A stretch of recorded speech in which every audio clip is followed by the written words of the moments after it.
సంతోష్ నా పేరు. ఈరోజు ఆర్జీకే నిజాంపేటలో ఉన్న ఆర్జీకే సంబంధించింది బస్తీ దవాఖానాకు సంబంధించింది. దాదాపు 2023లో బస్తీ దవాఖానా నిర్మించారు.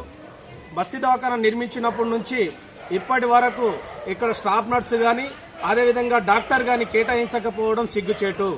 నిజంగా ఆర్జీకే సంబంధించింది ఈరోజు పేద ప్రజలు నివసించే ప్రాంతం. ఈ రోజు ఎక్కడ ఎక్కువ సంబంధించింది పేద ప్రజలు బడా కార్పొరేట్ హాస్పిటల్లో పోయి ట్రీట్మెంట్ తీసుకునే పరిస్థితి లేదు.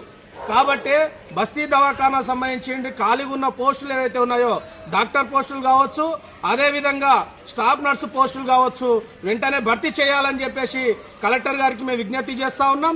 అదేవిధంగా ఇక్కడ ఉన్న ఎమ్మెల్యే గారు సంబంధించింది వెంటనే స్పందించాలి. డాక్టర్ గారు లేని దగ్గర బస్తీ దవాఖానాల్లో డాక్టర్ గాని స్టాఫ్ నర్సు లేని దగ్గర వెంటనే నియమించేటట్టుగా ఎమ్మెల్యే గారు సమీక్ష చేయాలి. అదేవిధంగా డిఎంహెచ్ఓ గారు కూడా వెంటనే స్పందించాలి.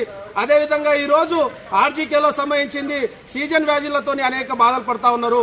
బ్లడ్ టెస్టులు గానీ షుగర్ టెస్టులు గానీ ఈరోజు చేసుకోవాలని చెప్పేసి బయట పోతే మాత్రం లక్షలు గుమ్మరించవలసిన పరిస్థితి వస్తుంది.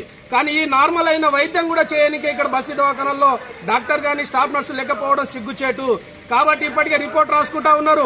ఇన్ని బస్తీ దవాఖానాలు పెట్టాం, ఇన్ని ట్రీట్మెంట్లు ఇచ్చాం, ఇంతమంది మేము ఆదుకుంటున్నాం అని చెప్పేసి ప్రభుత్వం మీద గొప్పలు చెప్తా ఉంది.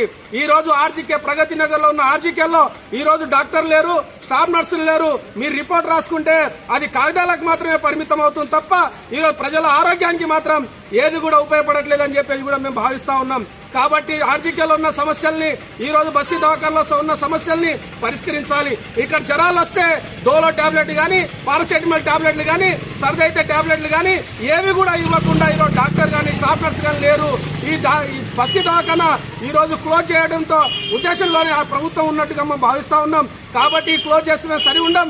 కాబట్టి రాబోయే రోజుల్లో డాక్టర్ ని స్టాఫ్ నర్స్ కేటాయించాలి, నాణ్యమైన వైద్యం ప్రజలకు అందించాలని చెప్పేసి ఈరోజు సిపిఎం పార్టీ సిఐటిగా మేము డిమాండ్ చేస్తా ఉన్నాం. లేని పక్షంలో ఈ ధోరణితోటే ప్రభుత్వం ఉంటే మాత్రం కలెక్టర్ ఆఫీస్ ముట్టడించని కూడా వెనకాడమని చెప్పి కూడా ఈ సందర్భంగా హెచ్చరిస్తా ఉన్నాం. జిందాబాద్ సిపిఎం, జిందాబాద్ జిందాబాద్, జిందాబాద్ సిపిఎం, జిందాబాద్ జిందాబాద్. కేటాయించాలి డాక్టర్లు స్టాఫ్ నర్సులు వెంటనే. కేటాయించాలి.